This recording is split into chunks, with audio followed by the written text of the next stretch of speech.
Welcome to Escape Purgatory, a podcast where we rewatch Supernatural, then talk it through in the hopes that we can finally escape this show. Join us each week and leave comments on upcoming episodes, and together we can escape Supernatural Purgatory.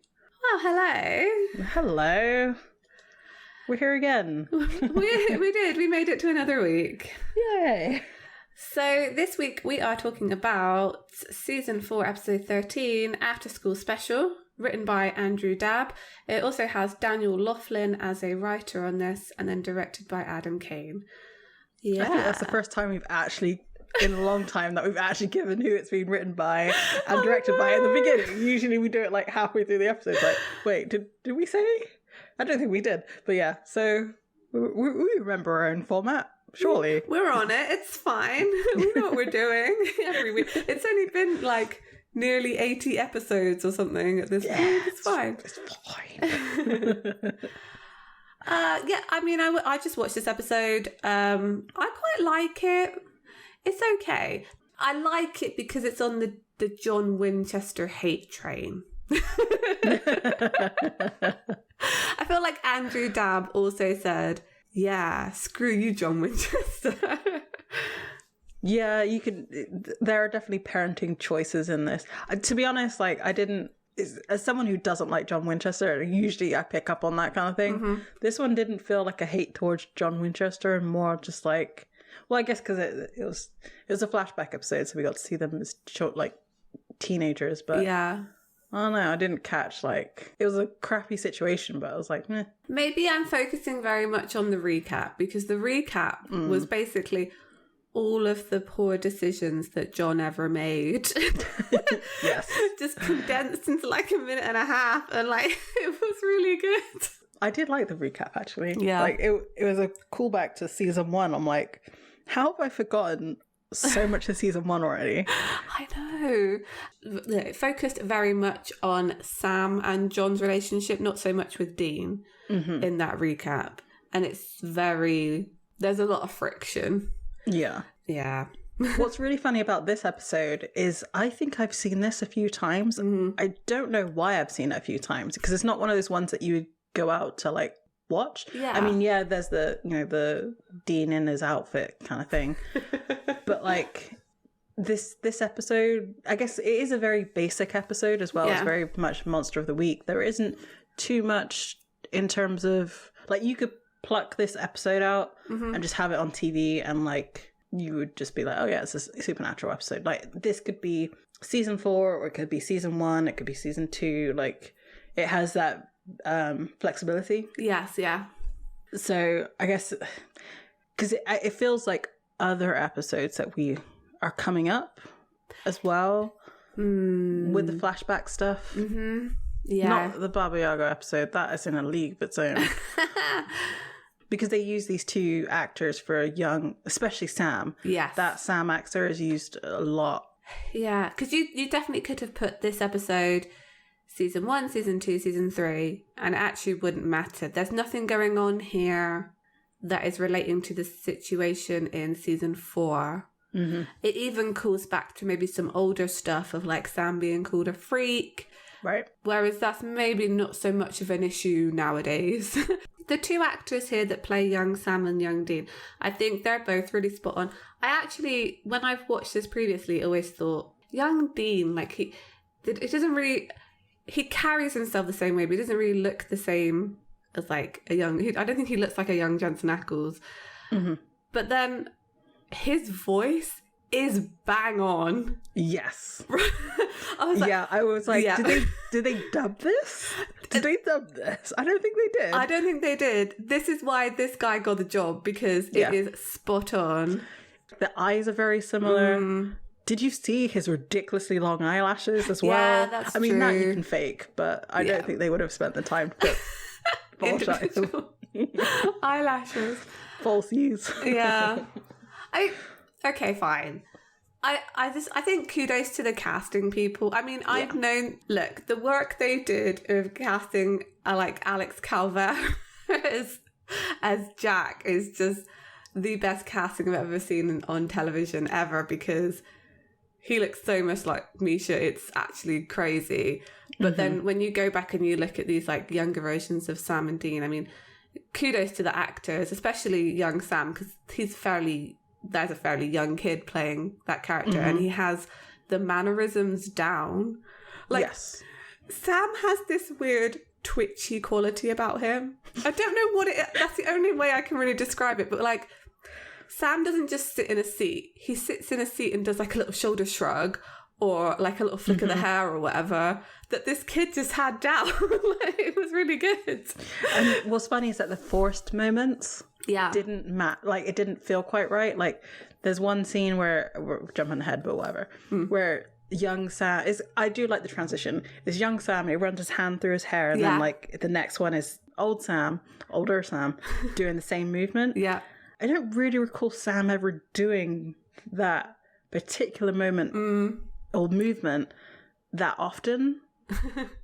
Like, I know it definitely comes up and definitely does it more as the seasons go on. Yeah. But for some reason, that focus on like him pushing his hair back, I was like, he doesn't really do that a lot.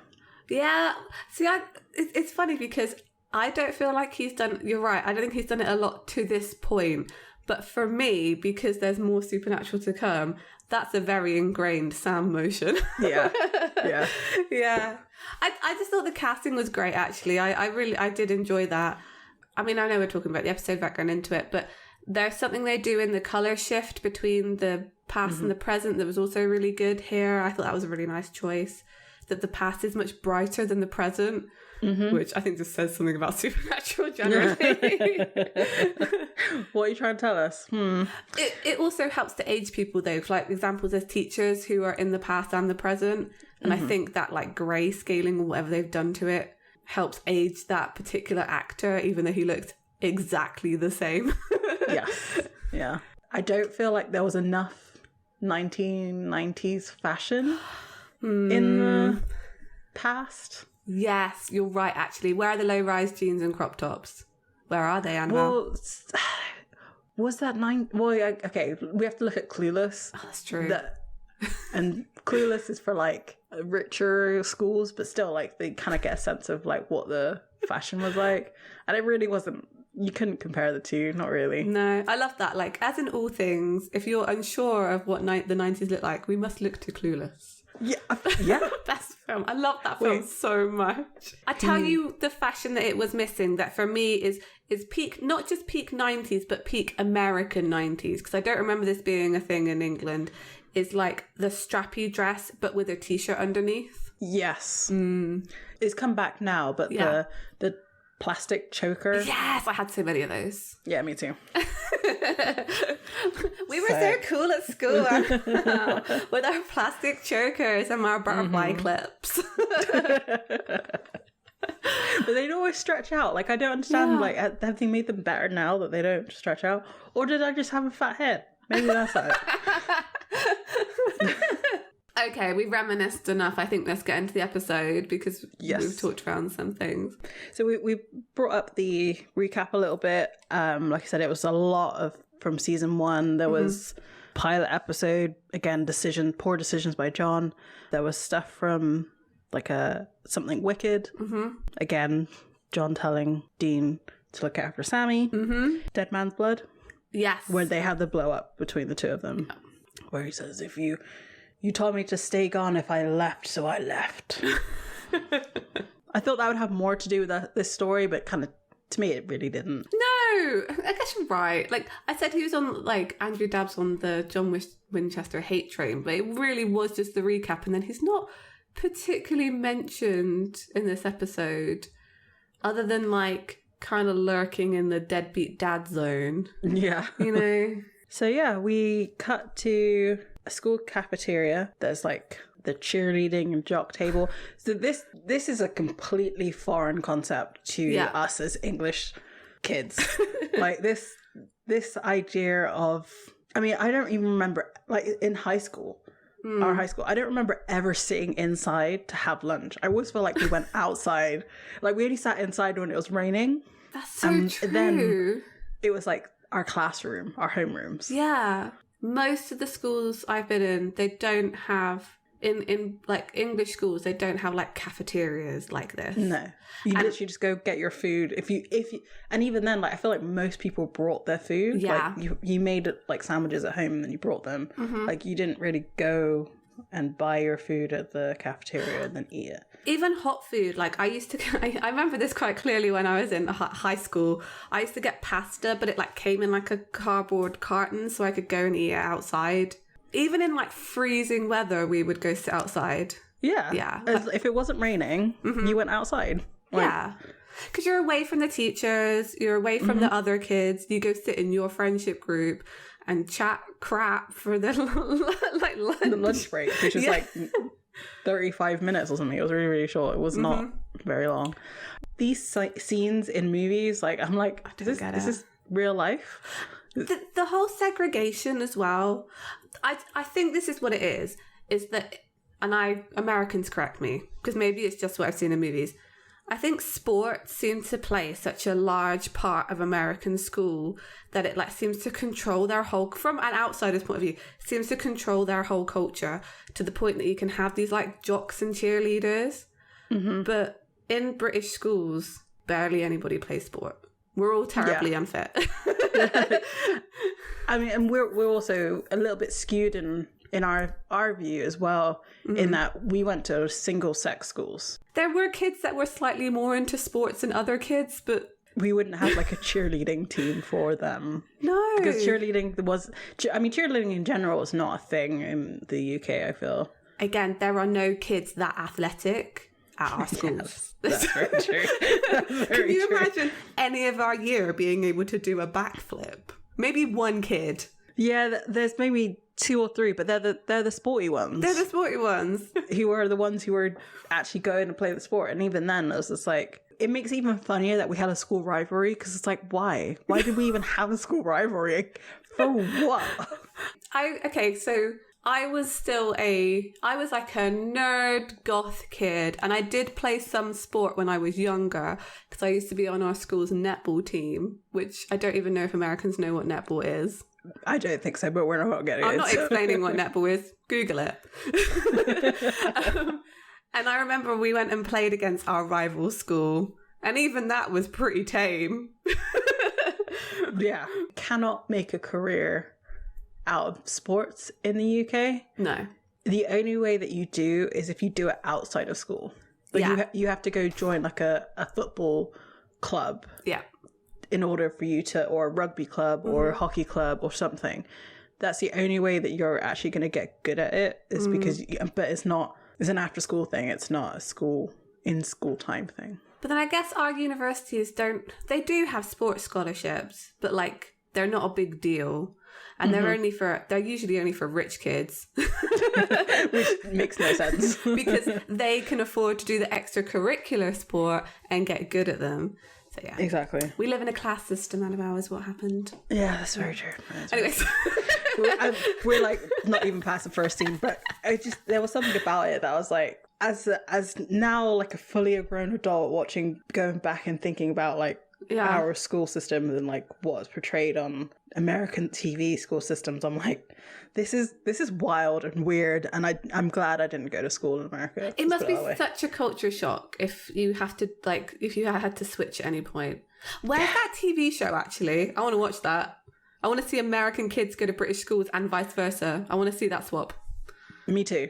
And like, so they have to switch for a year and see how long our school years are, because we only get 6 weeks. I think even less now, maybe 5 weeks. So overall, over the whole school year, you get 13 weeks off, and 6 of those are in the summer. So, whereas in America, standard school times finish end of May-ish. Yeah. You have a break until end of August, mid-August. Wow. Yeah. Anyway, the wild tangent. Just thought I'd mention that because we're with the cheerleaders and the jocks. And because this is supernatural, there is slut shaming, of course. And a girl named Taylor walks over and basically is rejected from the popular kids because she slept with a boy. So she gets rejected and goes, and like the whole table starts like cough chanting slut. It's just like, whatever. And then she goes over and sits at a table with a lone plus-size girl. This girl, Taylor, is just being unnecessarily mean, like calls her a fat, ugly pig just by trying to sympathize with her. It's like a classic, like, crap rolls downhill, right? She's just been picked on by her friends, so she's got to go make herself feel better by making this girl feel bad. It's just horrible teenage stuff.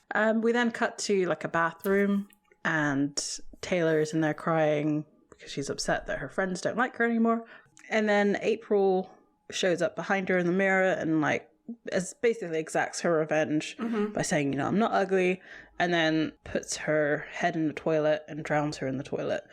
We then cut to April's face, and it's this black goo that's coming out of her eye. We then get the title card. We are at a hospital, and so very nice shots of the car and, like, scenery. Like, I thought that was really well done, because, like, the way that they show where the building is like, I don't know, go watch it. It's a little disorienting, but it's, like, kind of an interesting way to show a building. Like, they like pan out and then up. I don't know. It's very cool. Sam is in being a nurse, basically, and talking with April, trying to find out what happened. And she describes the possession, like she could feel what she was doing or see what she was doing, but she couldn't stop herself. Yeah. And she wanted to stop herself, and she's truly upset this has happened. And then Sam's like, well, did you smell anything or see anything, like smell rotten eggs or sulfur? I'm trying to think. This girl's probably 16, 17. I don't remember in science if we ever smelled sulfur at that point. Yeah, we definitely did. Chemistry class. Yeah. You have to do a thiosulfate reaction, and that smells real bad. You know, disappearing X? Do you ever have to do the disappearing X? We were in the same class together, so we probably did. Google the disappearing X experiment. That's when you'd smell sulfur in chemistry. Okay. Fair enough. So, and she says, no, she didn't smell anything. And then he asks if you saw any black smoke. And she was like, what, are you crazy? Why is it that Sam is always the nurse? Do you think Dean's just doesn't have the demeanour, the, like, caring demeanour to pull off the... Yeah, I do. I do think that's it. And also, I think it's a little bit of misogyny, right? Yeah. Like, he thinks nurses should be women, because he's made, like, the sexy nurse comment multiple times, right? Yeah. I think it's a little bit of that. I think maybe a little bit of that. I mean, yeah, because he's always making, like, you're a girl to Sam jokes. Like, yeah. So, like, no, you have to be the nurse. Yeah, it's totally that. Oh, my God. Yeah. I was saying to Annabelle before we started recording, I don't like how adult Dean is written in this episode. Mm-hmm. He's just super gross the whole time. Yeah. This has been a problem in season 4, generally. Yes. Yeah. Where was that growth from season 3? I think we mentioned that before. Yeah. I mean, we'll bring it up again because, there's other comments, but it's just, I don't know. Season 4 Dean has his moments, but it's not my fave. Yeah. Like, you can't, for all the, like, heart-wrenching moments, I know it's probably to try and make light of everything, but, like, you don't need to be gross about it. Yeah. This isn't The Boys. Oh man, that TV show is smashing it anyway. Yeah. What made me laugh about this, with Sam coming outside and, like, basically walking straight up to the Impala, I think that building is the same building as Asylum, for one. It does look like it, yeah. Because they like to use that one for a few things, right? Yeah. And 2... they always get the best parking spots and, like, don't have to worry about it. That's so true. I know I've mentioned this a couple times, but it makes me laugh every time because he's literally parked right outside the door. But this happens with every time they pull up in this episode. Every single time. It's right outside the building that they need to go into. Never in my life has that happened to me. And, like, being able to sit there and park there. Right. It's part of the Chuck effect, kind of. Yes. You know, it's convenient because they're the main characters, so... Exactly. That's one thing I would have loved to have seen in that episode. Well... yeah. Actually, when we switch back to Chuck View, they are parked right outside. That's so true. But you're right, though. A scene where they had to find parking would have been funny. Yes. Yes. And I want it to be like, under, like, parking the Impala in the worst place, like a multi-story under a flickering lamp, kind of. Now we've got to walk like 5 blocks to our destination. And like the lift is out, so they're on like, okay, they underground or above ground? What would be more annoying? To walk down some steps or up some steps with all their gear? Oh, yes. No, you're right. I want this.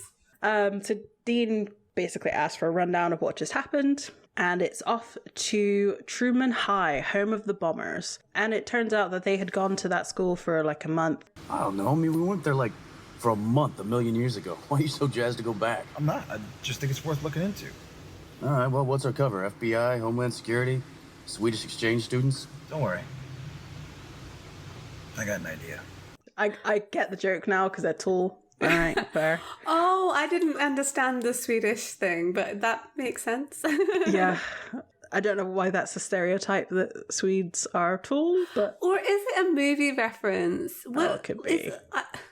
How does she explain it in Never Been Kissed? That's the only movie reference I can think of where like someone go back to school when they're well old. I don't know.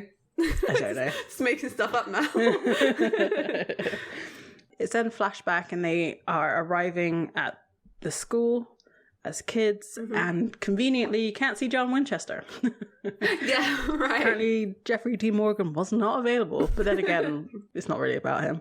It kind of looks like Dean gets out of the car while the car is still moving. Yeah, I mean, maybe.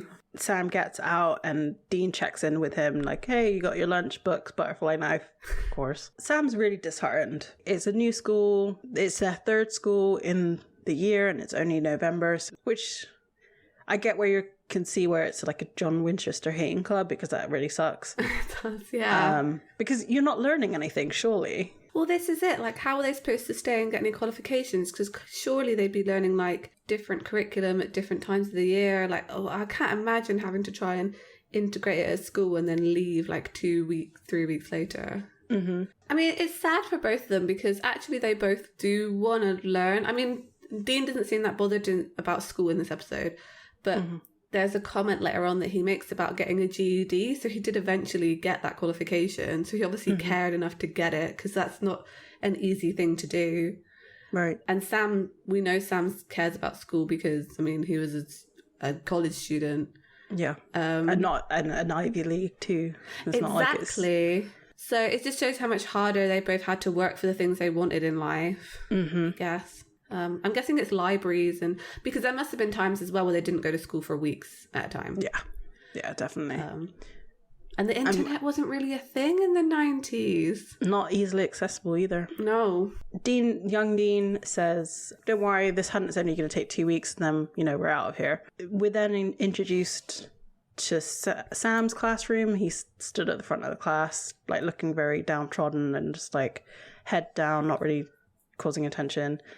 Mr. Wyatt, his teacher, introduces him, and then we go to Dean, and he's the opposite. His head is high, he's very confident. Dean, is there anything you'd like to tell us about yourself? Not really, sweetheart. Take your seat. Is there anything you'd like to tell us about yourself? Not really. This is how I knew that Dean was like 17, maybe 18. Well, he'd be 17.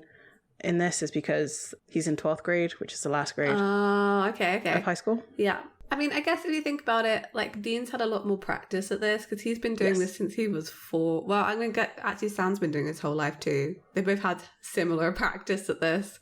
I mean, other than Dean's older. Yeah, Dean has more experience because he is older. Yeah. I mean, as well, like, it's almost like Dean's trying to, see how far he can push it. Do you know what I mean? Like, if they're changing schools every 3-4 weeks, you'd be like, okay, what's the vibe at this school? How much am I going to get away with here? Like, how strict are they to get the lay of the land? Whereas Sam's just trying to keep his head down because he would actually like to do some learning today, please. That's very true.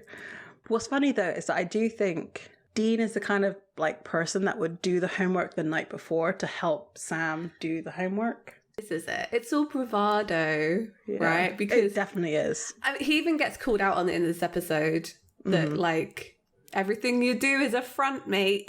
Yeah, basically.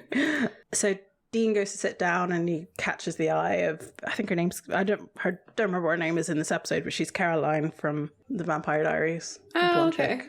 Yeah, that's where I know her from. Sam sits down and he's sat next to a boy named Barry who sees that when Sam puts his bag down, his knife falls out. It goes back to Dean's classroom and the teacher's like asking for where his books and stuff are. He's like, don't have them because I'm not going to be here long, so it doesn't matter anyway. Cuts back to Sam's classroom. Well, Barry introduces himself to Sam and the teacher explains what the assignment is. And then there's a bully that's sat behind Barry, Dirk. Mm-hmm. Sam stands up for Barry because Dirk is like flicking Barry's ear, which is at another point where I was just like, bullies are weird. And I think I've solved physical bullying. Okay. Online bullying is another thing. Just tell them that it's really weird to touch other people. Absolutely.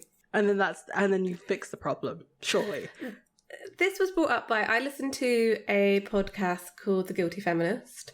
And one of their very early episodes, Deborah, who runs the podcast, was talking about this because she had a guy come up who looked like he was going to like touch her in some way, like a weird way. Mm-hmm. And she just shouted in his face and put her hands up and went, "That's not cool!" And the guy just looked so shocked that he like walked off. And I think this is also maybe how you deal with bullies, yeah. Yeah, because like he's touching another person's ear. Yeah. Even if it's flicked. It's just like, no. Ugh. It's interesting because I would say the school we went to, there was not a lot of physical bullying. I do love the fact that this Dirk character is like, it says, you want to take his place? Midget? Because Sam looks very small in this. So funny. And then Sam says, yeah, sure. That the hero complex starts young in the Winchesters. Yes. We then cut to current day. Mm-hmm. And Sam is a janitor. And class is just let out, so all the students are rushing out, and he walks past Mr. Wyatt's classroom and he sees the teacher. We then cut to Dean in his gym uniform. On a rewatch, I don't know how I feel about this scene. I think it's very knobbly knees. I don't know why that stood out to me, and it doesn't really mean anything, really, because it's like, whatever. But I was just like, because I know everybody points out like the bow leg, but whatever, who cares? Look, I was having this conversation with someone else the other day. I don't know why. I find men's legs very attractive. I don't know why. It's just and I'm admitting that on a podcast. It's okay. We've admitted many way worse. Yeah, I don't know what it is. But yeah, so this was quite good. I like the shorts. They were very high-waisted shorts. Mm-hmm. I think that was done on purpose, right? Yeah, surely. I feel that, yeah. Anyway, yeah. I think this is so iconic because we just enjoy Dean in little outfits. I think so. I think that is definitely the case. When they're not dressed as their usual selves. Yeah. It's just always more fun. But Sam never does it, though. It's only ever Dean. He gets really into it. Yeah, can you think of a time where Sam's in like a little outfit? No. Like, where's his lederhosen? Where's his tiny shorts? Even in Baby, where we couldn't even see what they were wearing at that point, Dean was wearing jorts. Mm-hmm. So, I mean, yeah, I feel like we would have the same obsession with Sam if they had dressed him in a little outfit, but they never did. Huh. Yeah. Right? They just didn't. I can think of so many times Dean's dressed up, but maybe he's just more, you're right, maybe that's his personality. Maybe he just enjoys dressing up more. Yeah, the theatrics of it all. Maybe he likes being someone else for a bit. Let's make it sad. No. Yes. I actually think the sweatband is better than the shorts in this. I know the shorts are very much like focused on, but I don't know why. There's something about how he's wearing that sweatband. It's kind of in a stupid way that I quite enjoy. I've never seen a PE teacher dressed like this. Why is he wearing the school uniform? I do not know. I don't think I'd want Dean as my PE teacher. He seems kind of mean. Power got to his head. It really did. I mean, to be fair, I think we all know PE teachers who are on a power trip. I just don't like running, and people used to make me run, and I don't like running. So I feel like that was personally for me. They shouldn't have made me run. I guess because I was one of the taller people in our class, I could run faster because I literally just had longer legs. that was it. So, like, they didn't really care. What's really funny is I'm only 5'5", so at school I was quite little. I was under 5 foot probably, but my best sport was high jump. You got a spring in your step. I do. No. So, I mean, yeah, so he's basically lined these kids up and said they're going to play dodgeball. The kids are kind of saying, like, the other teacher never made us play it because it's too dangerous. Dean's like, well, she's gone to get married, so we're playing. Send the kid to go take a lap, and blows his whistle. Mm-hmm. This, like, also while he's explaining this, he's like throws a dodgeball at a kid real hard. The kid's like doubled over because he's like 2 feet away and just straight in the stomach. Like it's almost like he expected something else to happen. Like the kid was gonna dodge out of the way because he's just like. I think so, because he does it and then immediately looks like he regretted that action. Like, oh, maybe I shouldn't hit a kid with a ball. Like, so, I mean, Sam comes in and it's just like, he's looking at him like, what is going on? Having fun? The whistle makes me their god. Right. Nice shorts. I mean, he's teaching like 12-year-olds. I would like to see how this style of teaching would fly with like the 17, 18-year-olds. Yes. I'll be honest, because it definitely would not fly. I think they would have made him cry. Oh, yeah. Yeah, I think he would have to leave the gym. I think they would have, they would have broken that man. Sam compliments his shorts, of course. This is in complete contradiction to Dean's previous statement that he has never worn shorts in the second episode of Supernatural. And right, Sam's been all over the school, can't find anything to do with demon possession. Says, maybe I was wrong. Maybe there's nothing going on here. I will say one thing. Mm-hmm. They are talking very loudly in a cavernous place. Yeah. The whole class heard that conversation. That's true, but like I also think as a teenager I would not have cared enough. Oh yeah, probably not. The apathy was so strong. It's like, oh, demons exist, like whatever. Maybe this will get us out of dodgeball. I've never played dodgeball. We used to play bench ball. Bench ball is basically dodgeball, except if you get hit, you have to go stand on a bench at the back of the opposing team. And then if your team manages to throw the ball so you can catch it, you can go back on their team. It is a never-ending game. Yes.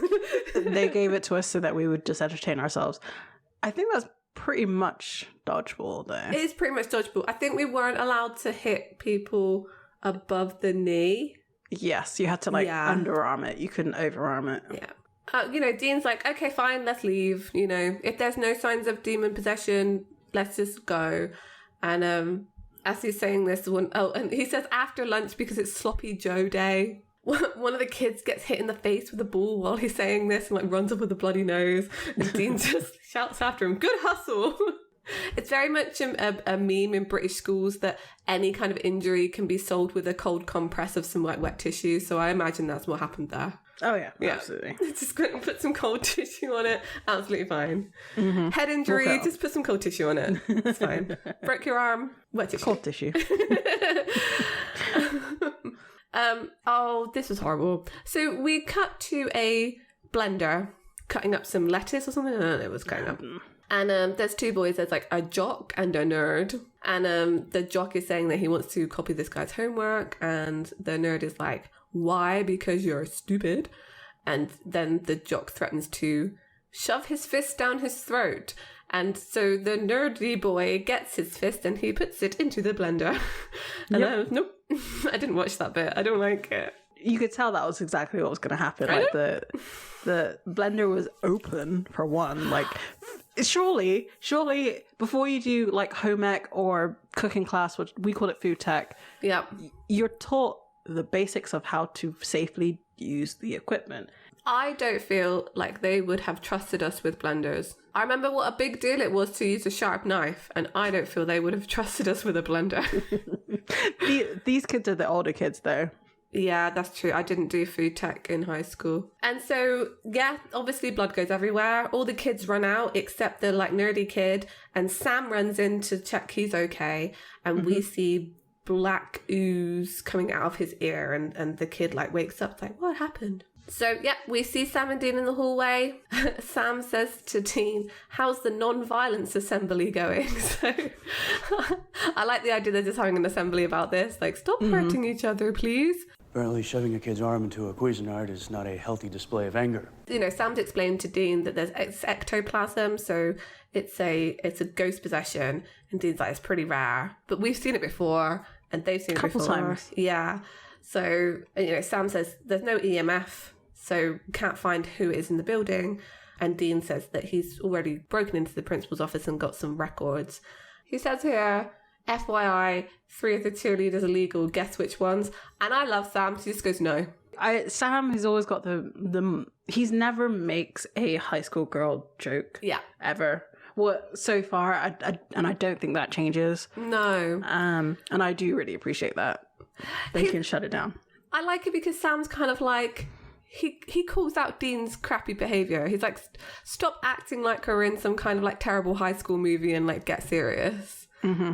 But Dean's found out there's only one death on campus. It was in 1998 and it was a kid called Barry Cook. And Sam's like really sad because that was the kid we saw him talking to in his class, so he did know him. And he unfortunately killed himself. Presumably because of bullying, like that's the implication here. And so that was where the first ghost possession had happened, where the girl got drowned in the toilet. And Dean says, this ghost is possessing nerds. And Sam's like, yeah, using them to go after bullies. And Dean says, does that sound like Barry's MO? And Sam just says he had a hard time. So they have a flashback and it shows Barry getting bullied. And, you know, Sam's helping him out. And Barry's like, well, you know, I'll be out in 3 years and I'm going to go to Michigan State. He wants to be a vet. And because he likes animals more than people. Fair. Yeah. That is fair. That is fair. They are nicer than people. And then we see young Dean and, the girl's called Amanda, just making out in a closet. Dean's trying to arrange a date with her, talking about bringing extra butter in his popcorn, which is it okay, fine. Is this just a reference? Yeah. Yeah. And Amanda doesn't want to go because she has a curfew at 11 to I spit on your grave, which, okay. And, you know, Dean's kind of saying, no, just break your curfew, you'll be fine. And she's like, no. And when Amanda asks him when his is, he's like, oh, I don't have one. Mm-hmm. This is it's a conversation where you're explaining something about your childhood that you think's haha funny, and someone's looking at you like, oh no. That's really not good. That's not good that happened to you. Like, you need to address that possible trauma. Because Amanda's like, well, don't your parents care about you? Mm-hmm. Is the whole thing she's trying to get across. Yeah. Yeah. Dean's like, no, it's great. You know, we live in a motel. We have all the things we need. Like, I get to do what I want. And Amanda seems to think that it's sad. And she ends this with like, don't you miss your dad? And like, we don't get to hear Dean's answer to that. I'm going to say he doesn't miss his dad. No, I agree. I think the way that like his face was, it was kind of like, it's the norm. So why would I miss him? That's very true, actually. It's like, this is just my life. Like, this is how I've lived. So why are you calling it out in this way? Yeah. He's being judged by this girl as well. I just felt sad for Dean in that moment to have his life judged in that way with a girl he's like making out with. I don't know. We see them come out of the closet and then Sam and Barry walk by and Dean's like, Sammy! Like, hi! His like cute side coming out. Barry's like, oh my gosh, that's your brother. He's so cool. He's cool. Yeah, he thinks so. He thinks he is. That sentiment never leaves. I love that, yeah. Yeah, Dean thinks he's cool. Yeah. Now that I'm old enough, I can call him out on it. Exactly right. And then this Dirk kid comes up and starts hassling Barry and says to Sam, like, do you still want to take his place? And Sam lets Barry leave, you know, says he's going to go get a teacher, actually. Mm-hmm. And then they kind of like, Dirk stands up to Sam and like punches him and who Sam falls to the ground. And there's like a moment's pause where I think Sam's thinking about retaliating and then doesn't, because Mr. Wyatt shows up and he's like, oh, that's enough. Here's another thing that I'm like, doesn't make sense as an adult. Why being called a chicken is so triggering to children. No. Because I remember as like maybe a 6-year-old my brother kept calling me a chicken over and over and over again, so I like kicked him in the stomach. Ooh. All because he called me a chicken. I'm like, but now thinking back on that, I'm like, why did I do that? what? Why is that so like, don't call me a chicken? It's like, who cares if you're called a chicken? I know. Obviously, this episode's all about bullying. Yeah. And I'm like, so yeah, I was like, when we got to high school age, Yeah. I feel like a lot of this kind of bullying kind of went away, right? Yeah. You end up sort of, you get so focused in like passing your exams and stuff, like you just don't. Yeah, you had tiffs with your friends. Like it wasn't really outside people picking on you. And I'm like, the last time I remember being actually bullied and like bullied in a physical way was when I was like 5. I don't know if for us, if we were kind of lucky, because I feel like I went to high school and I became popular for being weird. I don't know, like even the bullies would, if there was like a new kid who came in who thought like, oh, they're goth kids, let's bully them. You'd have the people who were normally bullies be like, no, you can't actually do that. And I do feel like in our high school, we kind of looked out for each other. Like you just made connections through things. You like did. it didn't necessarily... In school, outside of school, they wouldn't look at you. This is true, actually. I think we were very lucky in our school because having been in other schools, I think they did actually manage to give us like a good sense of community amongst ourselves. I think partly that was down to our like tutors because I felt very close to people in my tutor group. Like I'd been with them since I was 11 and then we were all the way up to when we were 16. So I think that helped.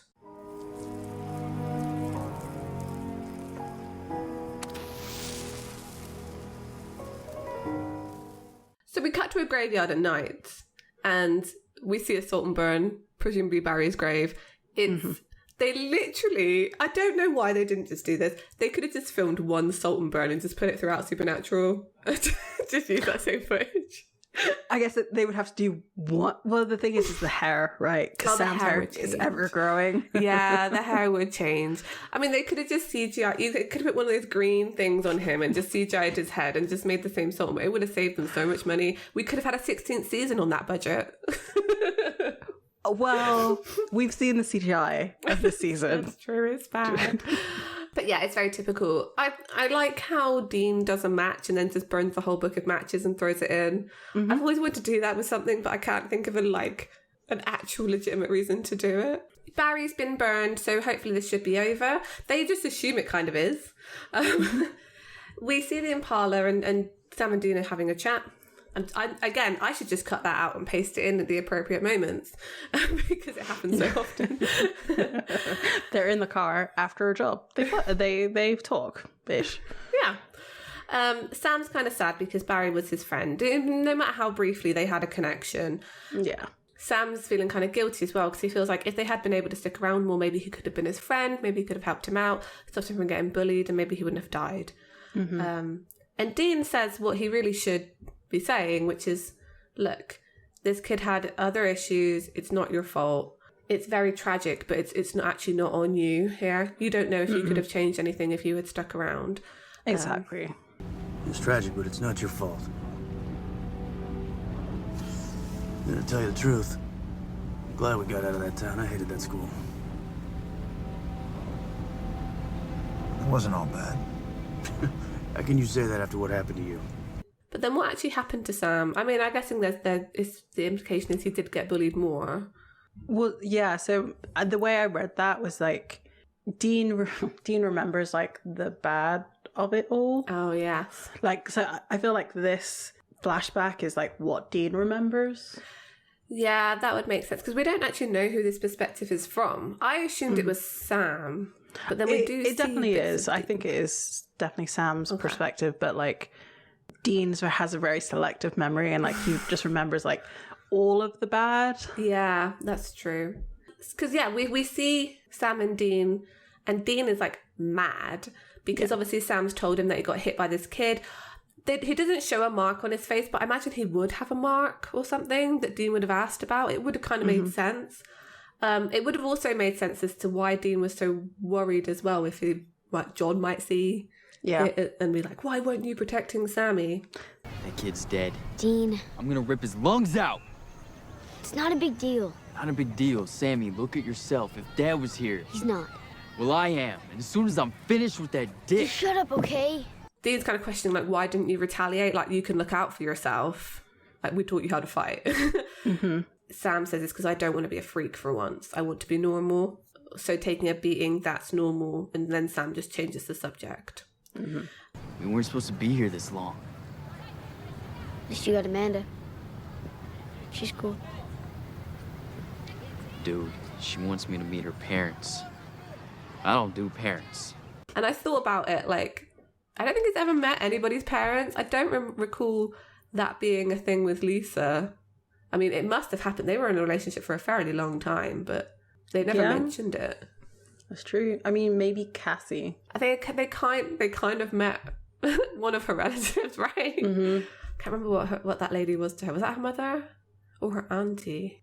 I mean, that's not surprising. Dean is not a commitment man. He is not.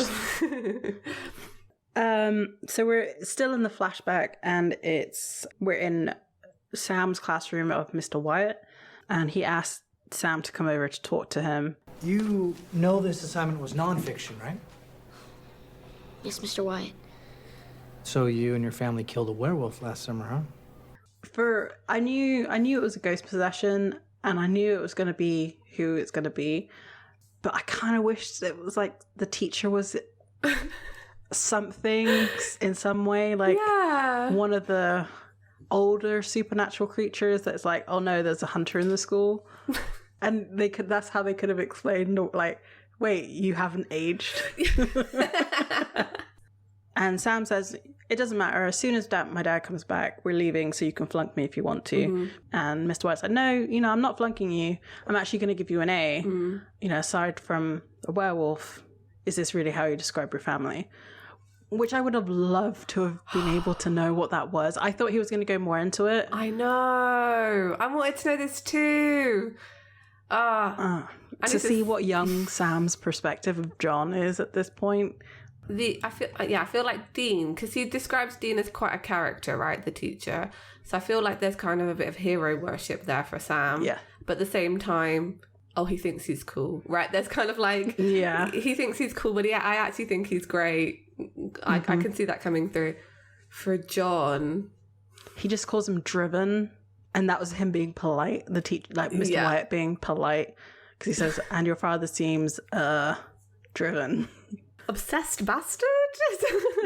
I think that's more of an appropriate, and that's something that Sam would definitely write, surely. Yeah.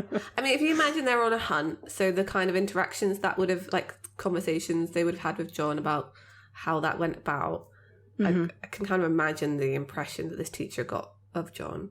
Yeah. It definitely seems like it would have been like, no, I'm not going to help you boys. You boys are going to go kill this thing by yourself, and I'm just going to, I'll be here for backup, but that's it. Yeah. Right? Mr. Wyatt continues and says, actually, it's really good. And had you ever thought of pursuing writing? I can't. I have to go into the family business. Family business? Yeah, my dad's a mechanic. So I have to be a mechanic too. Do you want to go in the family business, Sam? Yeah. Which is actually kind of interesting that Sam never gets into car repair, really. Right. And I wonder if it's because when Dean takes the Impala, it becomes Dean's car. Yeah. And he won't let anybody touch his car. I mean, he tries to teach Sam some basics when he thinks he's going to die. Do you think it's his car because of what happened in this season episode 3? I can't even remember what the name of it is now. The one where he goes back in time and he helps John pick the car. Yes. Do you think that's... They imprinted on him like a baby duckling. Yes. Absolutely. Like, when as soon as he saw that, when he went back in time, because we knew that it was going to be inevitable, like this happens, in this time loop, it always happens. Yeah. So he knows that car is his because he picked it out. Yeah, it's Dean's car. It's not John's car. No, it was never John's car. It's Dean's always car. Waiting for Dean. I think as well that Sam, not being a mechanic in any sense of the word and not fixing the Impala and not being his, is just another way that he's distanced himself from John. Because he sees it as John's car, or then we know it's Dean's. I think it's just another way of being different. Yes. Yeah. this will be interesting to explore, which they probably won't do it because this is the CW, the Winchesters. Yeah. Because it almost seems like whoever John Winchester's mum's called, which I don't even know if we know who that is yet, even from the trailer, it almost seems like she was the mechanic who taught it to John, and Henry, which is John's dad, is actually the academic. Yeah, that's really interesting, actually. Yes, I would like John... Where's John Winchester's mechanic mother? That's what I want from the Winchesters. Yes, you're right, actually. I would like to see that actual family business continue. Yeah. It's why in fan fiction, they often... If it's an alternate universe where there's no monsters and stuff, Dean is often a mechanic. And Sam is still an academic. Yeah. It's an interesting trope to see, actually, but I think it's because of lines like this, and it makes sense. Whereas actually, I don't know, me personally, I like bartender Dean, you know, the cook, the hospitality, looking after people kind of stuff. Yeah, I can see that. Yeah, I mean, he has a knack for it. He really does. And like, I don't know, just because the bar was like his dream kind of thing. I like that in these alternate universes that people write him in, he gets to live out that dream. I feel very attached to the character, okay? I think that's fair. And then Mr. Wyatt asks probably one of the most important questions. He says, do you want to go into the family business? And Sam's sort of stumped, and he says, no one's ever asked me that before. More than anything, no.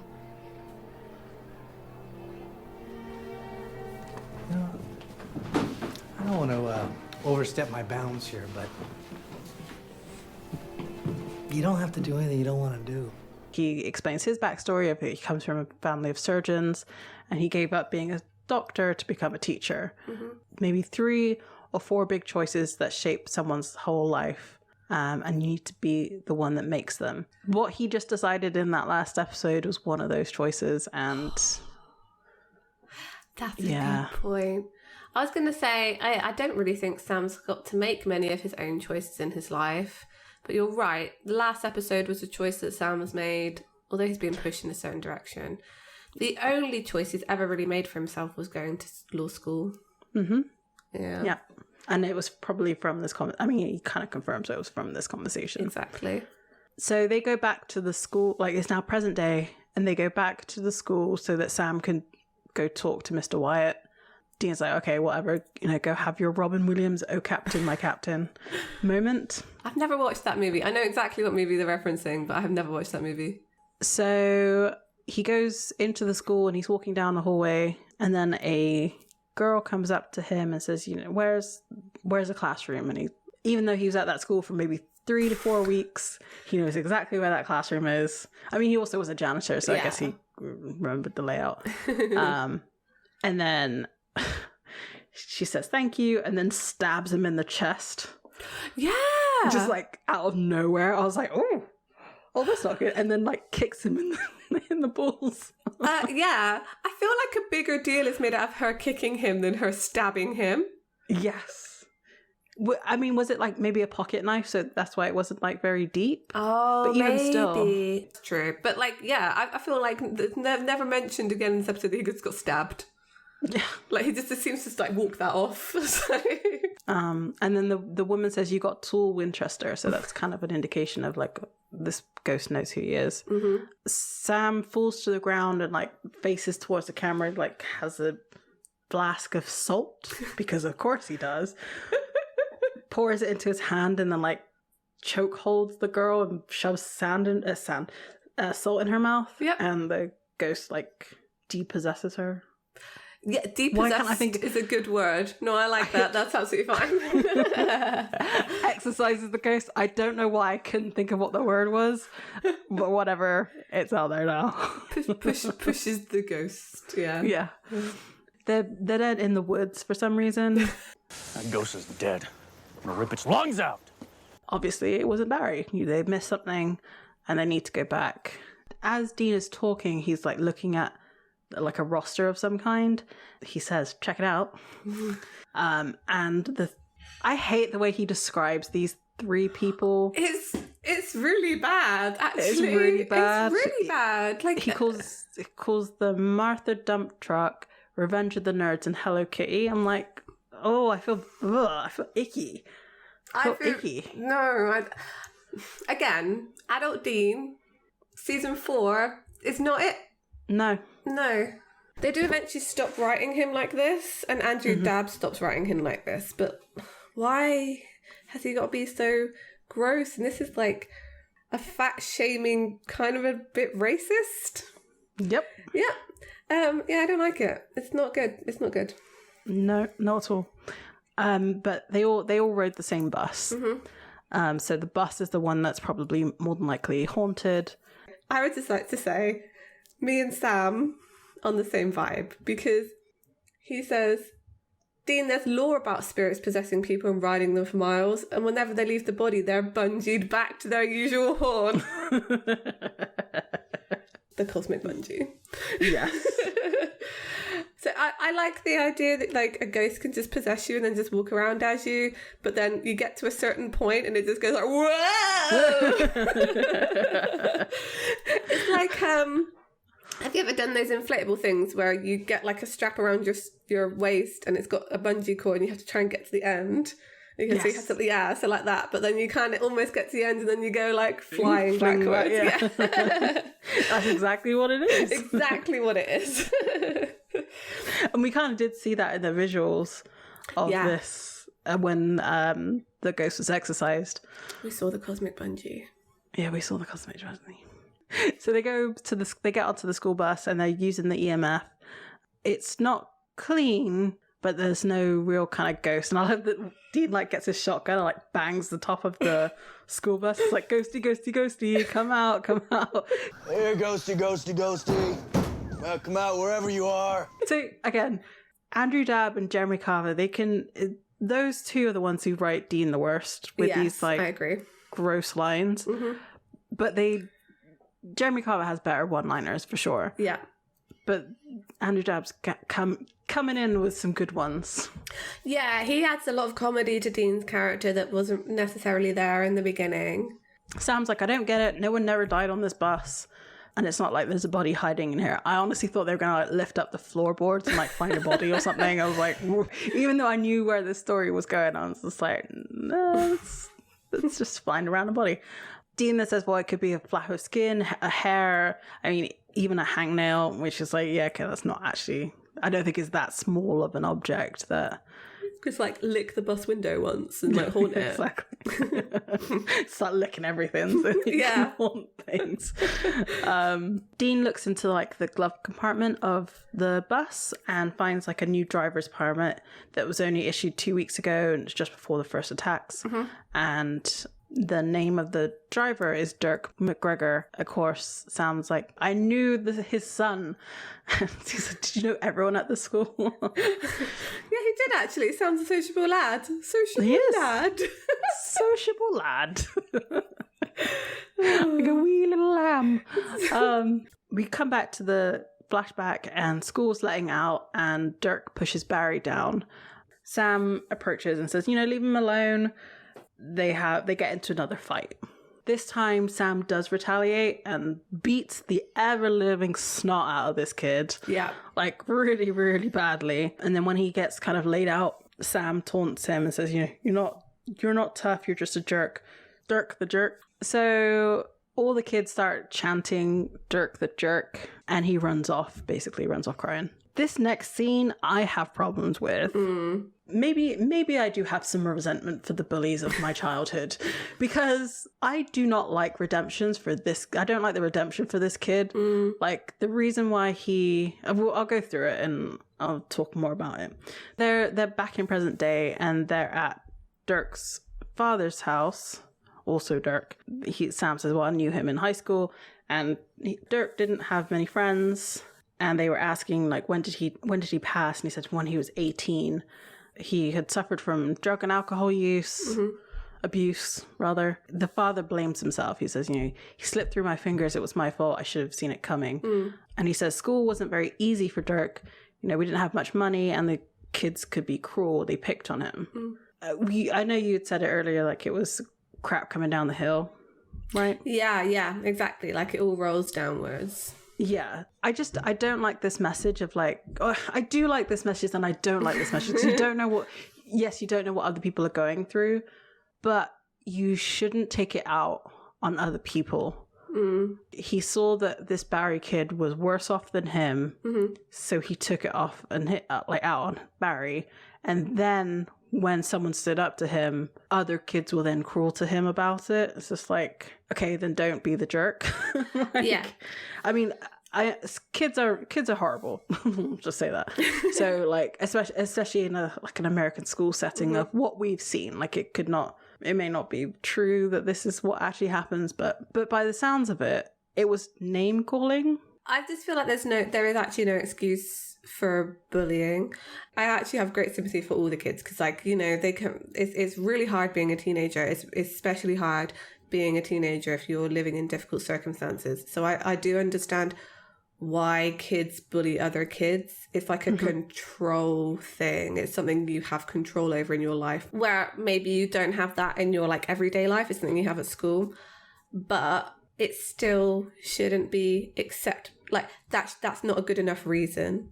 Like, right. It still shouldn't be acceptable behavior, and it's up to adults and other people around them to be like, you need to direct your difficulties in a more positive direction. And it's hard. That's not easy to do. Like, I'm saying it like it's easy. It's not, but I do feel like it's not addressed enough. You can't just write off a bully and say, well, they have it really tough, that's why they're horrible to other people. Well, they need to be told. That's not how you get on in society, because, you know, kids, bad shit is always going to happen. And you have to be able to deal with it in a way that's not destructive to other people as well. And the thing is that if you know, kids who are bullies become adults who are bullies. You know, you see that all the time living in society. Yeah, exactly. And like, so his backstory of like, you know, Dirk's mother had cancer and died when he was 13. All really sad. Yeah. All like things that are absolutely awful. But like, it's not an excuse. No. Like you said, it just, and maybe this is a reflection of like how much better, you know, society has gotten with addressing things like this, because in the 90s I do feel like that was a good enough an excuse for bullies to bully, whereas now, like you said, is acknowledged, and then you move on to like, how can you express yourself in a way that's not damaging to other people. Basically, just more therapy is what we need. More therapy, more intervention for these kids, which is lacking in a lot of places. So I don't know. Yeah, you're right. The idea that like people who are getting bullied should just be like, well, they're going through a tough, doesn't make their situation any better to think that their bully's in a tough situation. Yeah, exactly. It's still like, happening. How does that help them? Yeah. And I mean, Sam does feel sympathy because he's like, oh, you know, I'm sorry, and like feels very bad that he was the one who gave him that nickname. This is an extreme circumstance because this kid eventually like seems to sort of, the implication here is because Sam once called him a jerk, his whole life imploded and he ended up drinking and doing drugs, which I don't think is necessary. Sam takes that all on himself. Yes. The thing is, I guess you can relate this to his current situation because he essentially used his powers, right? He used his knowledge of fighting in this case against this kid, where initially he'd chosen not to, and then made his life worse. That's the only like parallel I can see here, that they're kind of using that, but it's a weak comparison, and I just feel like Sam's beating him. I mean, Sam does do this. Yes. this is peak Sam Winchester blaming himself for something he did as a child because he once called a kid a jerk. Like, right. I mean, exactly. He did beat this kid up too, to be fair, actually. But he did it because he was standing up for his friend Barry. Exactly. He was standing up for himself. This idea that you shouldn't fight back, not sure I really agree with that in certain circumstances. Like, you can't go too out. Sam went a little too far, I will say that. But at the same time, stopped him from bullying people, apparently. Presumably. Yeah. I agree with you. I don't really like the way this is like, I don't know. It's an odd one. And then the thing is, this person's gone on to become a ghost who is then killing bullies. He's killing or injuring bullies, yeah. I don't know, the motive doesn't quite self-loathing, surely, right? Yeah. Maybe? I don't know. Anyway, it happened. It does make sense because also he's a vengeful ghost and like everything kind of gets skewed because of the anger and stuff. But exactly. I don't know. I just feel like this was in here just to make Sam feel bad. Basically, yeah. Right? And like, Sam feels bad enough about himself. We don't need to add more to the Sam sad pile.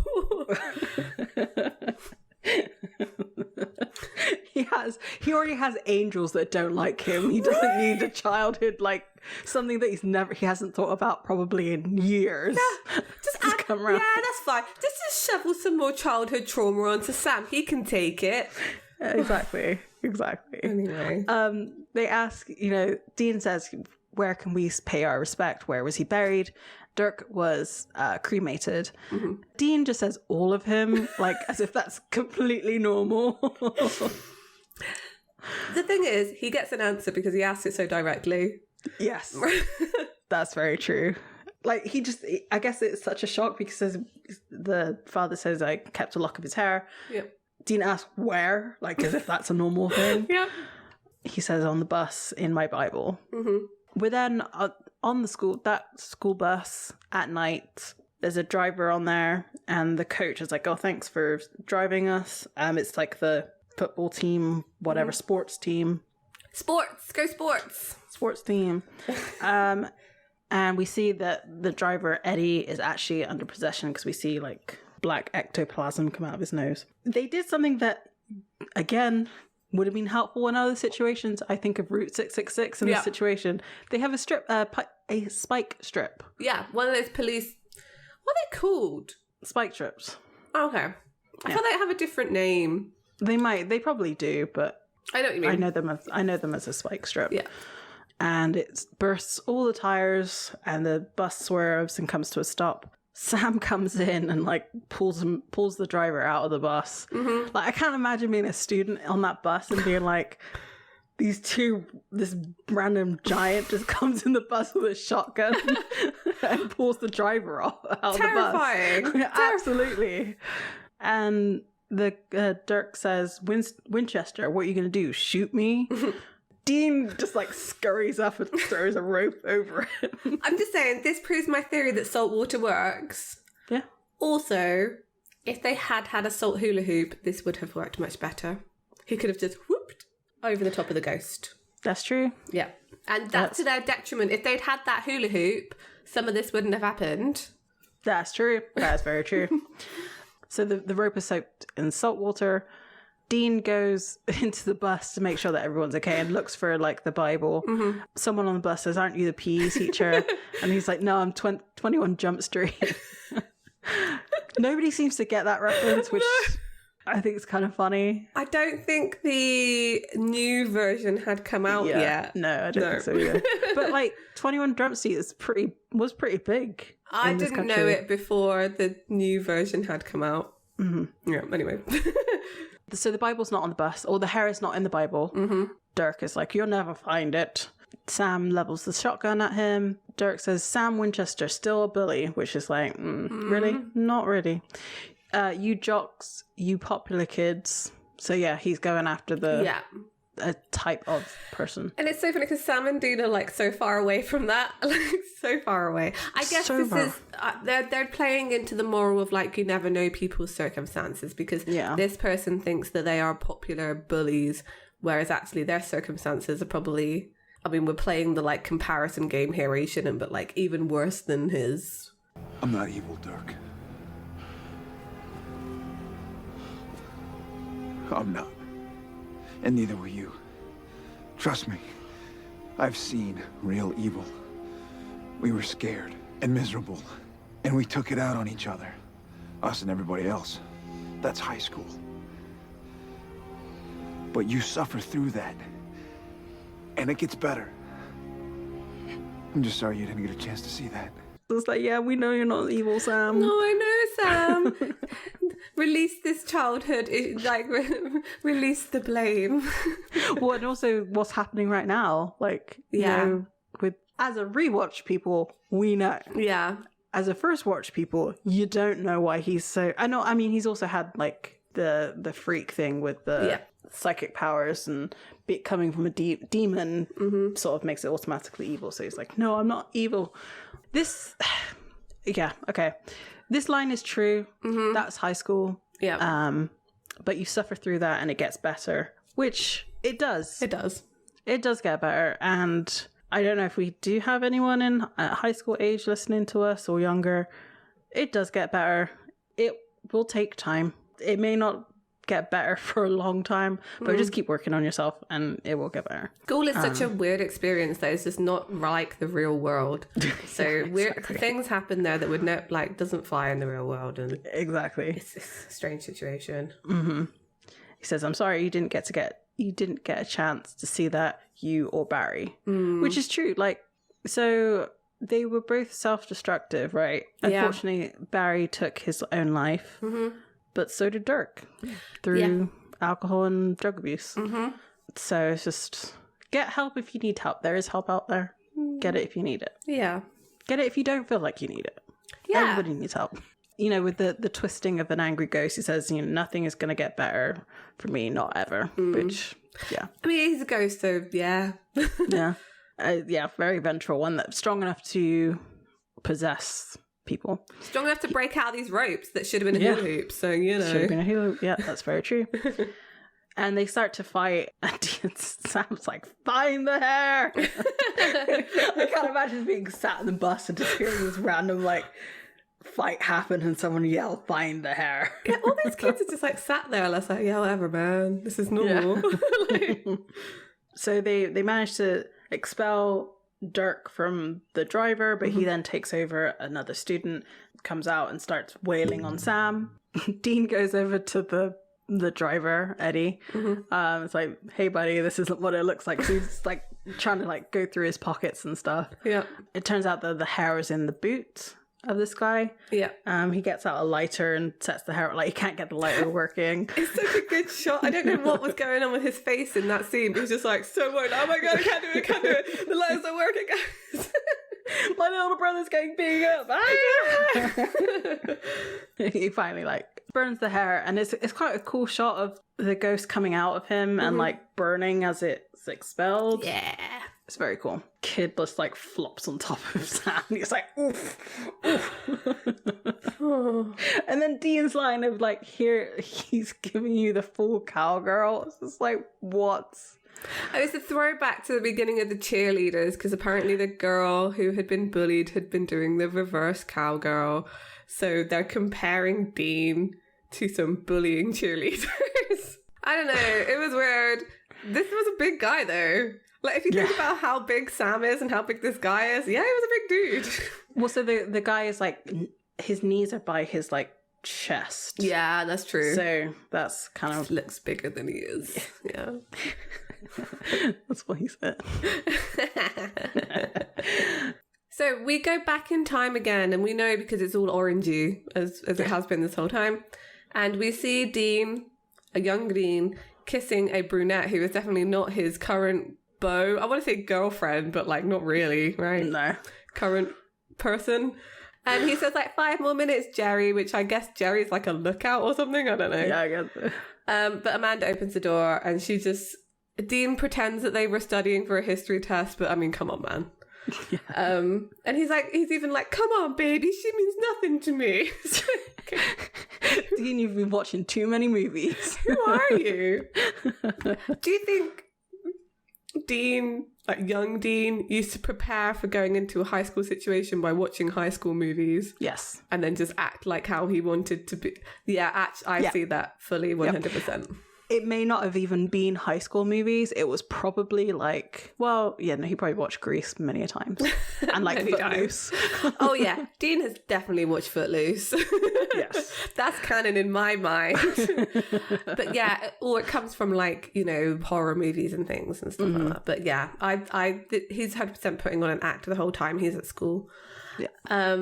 And Amanda calls it out here. She says to him, like, I'm not mad, Dean. I just thought that underneath your whole I could give a crap bad boy thing, there was something more going on. I mean, like the way you are with your brother, something softer, something nicer. But she was like, I was wrong. You spend so much time trying to convince people that you're cool, but it's just an act. We know you're just a sad, lonely little kid. I feel sorry for you.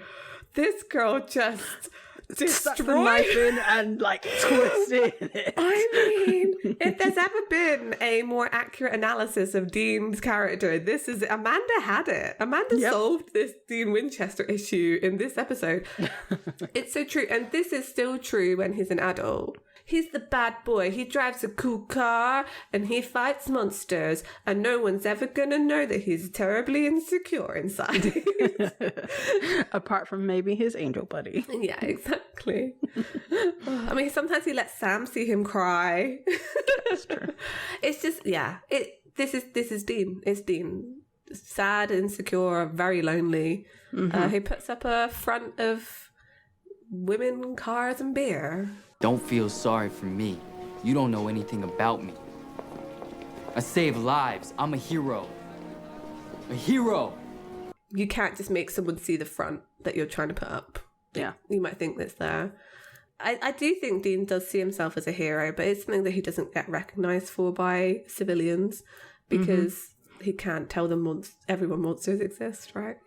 Exactly. And like Amanda walks off with her friends, and they all look at Dean like, I see you. You're not getting with any of us now. Yeah. We see young Sam, and he's getting like pats on the back. Everyone's saying like, yeah, man, you're so cool. Good job. Because he, kicked Dirk the jerk. Dean's kind of watching this, but he doesn't look very happy. He gets the phone call and he's like, oh my God, finally, because it's John. So we kind of end with Sam and their school career here as Sam being kind of popular, where he started out as kind of a loser, and then Dean, who was going to have a bad time if he'd stayed there, I think. Yes. A kind of a social outcast. So Dean and Sam wait outside the school, and we see the Impala drive up. We don't see the driver. And Sam waves to Barry. He sees him through the window. And Dean's like, I can't wait to get the hell out of here. This place sucks. Come on, Sam. And they all get in. And then the last scene of this episode, we see Mr. Wyatt in the future. Well, the future, the present. The present. And he's in his classroom. Sam comes in and he kind of says, like, you probably don't remember me, but my name's Sam Winchester. I just want to thank you because I was a student and you gave me some advice. And the teacher kind of remembers him. It's like, oh yeah, you wrote that horror story. And yeah, I can actually see that's plausible, like that a teacher would remember him. Sam says, I did. It's been one long horror story. And that Mr. Wyatt's like, what? And he's like, nothing. Didn't mean to say that out loud. Which is where it would have been cool to see that he was actually some kind of supernatural creature. Yeah. But there you go. That's my headcanon. Can you imagine if he was actually a werewolf? That was his thing. That would have been hilarious. Yeah. So, Mr. Wyatt's like, well, what is this advice? Because he clearly doesn't remember what he actually said to this kid. And Sam's like, you told me that I didn't have to go into the family business. You said I should make my own choices. And Mr. Wyatt says, so you've managed to do your own thing? And Sam's like, yeah, for a while I did. I went to college because of you. But, people grow up. And they kind of like share a look like, yeah, things happen when, in life. Like, yes, you can try and do what you want, but reality is going to kick in, unfortunately. Reality kicks you in the ass, but it doesn't mean you shouldn't try. Exactly. And Sam says responsibilities, and he's right. That's why he's gone back to the family business, because responsibilities. He feels responsible to be with Dean, protect Dean, and all that kind of stuff. The world. Yeah, he's carrying a lot, all right? But he says, you took an interest in me when no one else did, so if that matters, thank you. And then Mr. Wyatt says, well, the only thing that really matters is that you're happy. Are you happy, Sam? And the episode just ends. Yep. And that question is never answered because the answer is a resounding no. Exactly. And I feel like they've asked this of Dean as well in this series. Like, are you happy? I think so. I'm sure that's happened. It's an odd one that they keep asking them, but they're not. But the problem is like they're not happy, but there's no way out of their current situation. So what are you expecting them to do? So I think it's kind of it must be highlighting something, right? Like, are you happy? If you're not happy, why do you want to save the world? Yeah. Like, if you're not happy, why do you want to save everybody? If you are happy, then I can understand why you want to do the things you're doing. I think that's where it's kind of leaning into, like, you're making all of these decisions not for yourself. I mean, it comes into the responsibility. Both Sam and Dean are only really going along with this because they feel a sense of responsibility. It's not for themselves. It's not to make themselves feel good. Dean would be happy starting a family, opening a bar, forgetting hunting for the rest of his life. But he feels a sense of responsibility towards Sam and the world. Sam, it's a difficult one because I think at this point, revenge against Lilith, he thinks probably would make him happy, but it's tied into the sense of responsibility of revenge for Dean and to save the world. Yeah. It's a tough one. I don't think either of them are happy. I don't think they're ever happy. I'm just getting real sad at this now. I don't know. There are moments that they are, and then I don't think they're ever truly happy. I don't think they have happy moments. Yeah. Right? But they are outweighed by all of the other stuff. Like, so I don't think they're ever content. Yeah, that's the thing. I think you're right. It's the contentedness, like the satisfaction of a job well done. I don't think they get that really. Few and far between. Like maybe after a hunt, they might share a drink and say like, yeah, we did a good job. But there's always the next thing and the next thing and the next thing. Well, so yeah, like their baseline is like never just sort of like neutral. It's always like we are going into danger because we have to be in danger because we have to save the world. Yeah. We have to save the people. Like they don't have a day off. They needed a vacation. Where was my beach episode? Episode 15, 20 should have just been day at the beach. Yep. Yeah. Oh, they drove off into the sunset to have a day at the beach.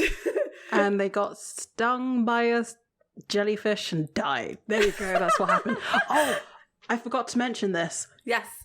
After Sam got stabbed and they are in the woods, the cooler that's on the ground is the same one that's in the Winchester trailer.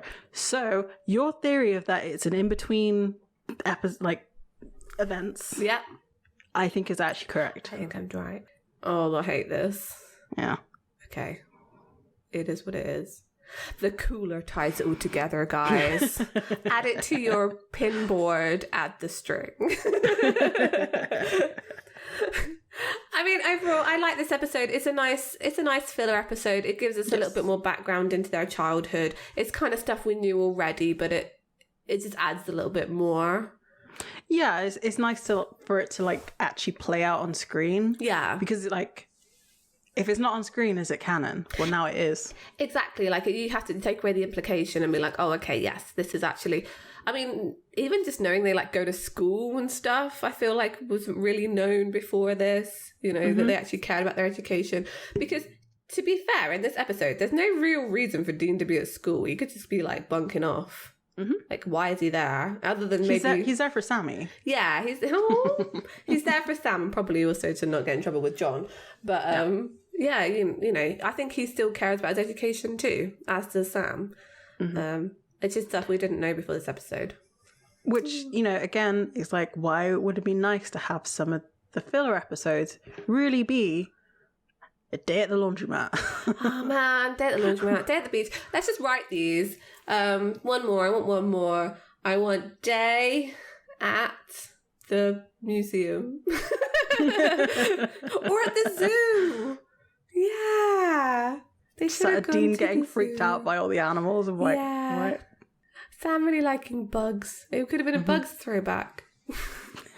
I don't know. Anyway, terrible. But yeah, this episode was fine. It was okay. Mid-season okayness. For the season starting out so strong, this is one of those episodes that like bolsters the season in comparison to maybe the few that, especially Family Remains, that's still awful. Yeah. Last week was, it was okay. Yeah.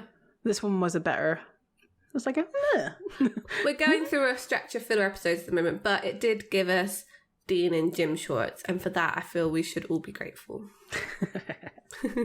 Yes. All right. So next week's episode is Sex and Violence. Mm-hmm. It's the Siren one. I don't really remember, but... Oh, Annabelle, there are things to be said. Things.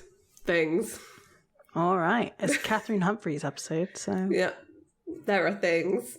There are things. Awesome. I'm looking forward to it. So at the end of the episode, we'd like to thank the Pixel Agora for his amazing logo art. You can find that and a Pride version of that that's still available on our Redbubble store. Mm-hmm. Link will be somewhere. It's somewhere, guys. It's somewhere. We are also all over the social medias and all that, on Tumblr, Twitter, Facebook, Instagram. Search for Escaping Purgatory Podcast or Escaping Podcast on Twitter, and come say hi. Yeah. And this week we went back to school. I don't know how this happened. We're in purgatory, but like we did some reminiscing about our school days around a bonfire. And yeah, it was pretty fun. So next week, hopefully we can find our way out. Bye. Bye.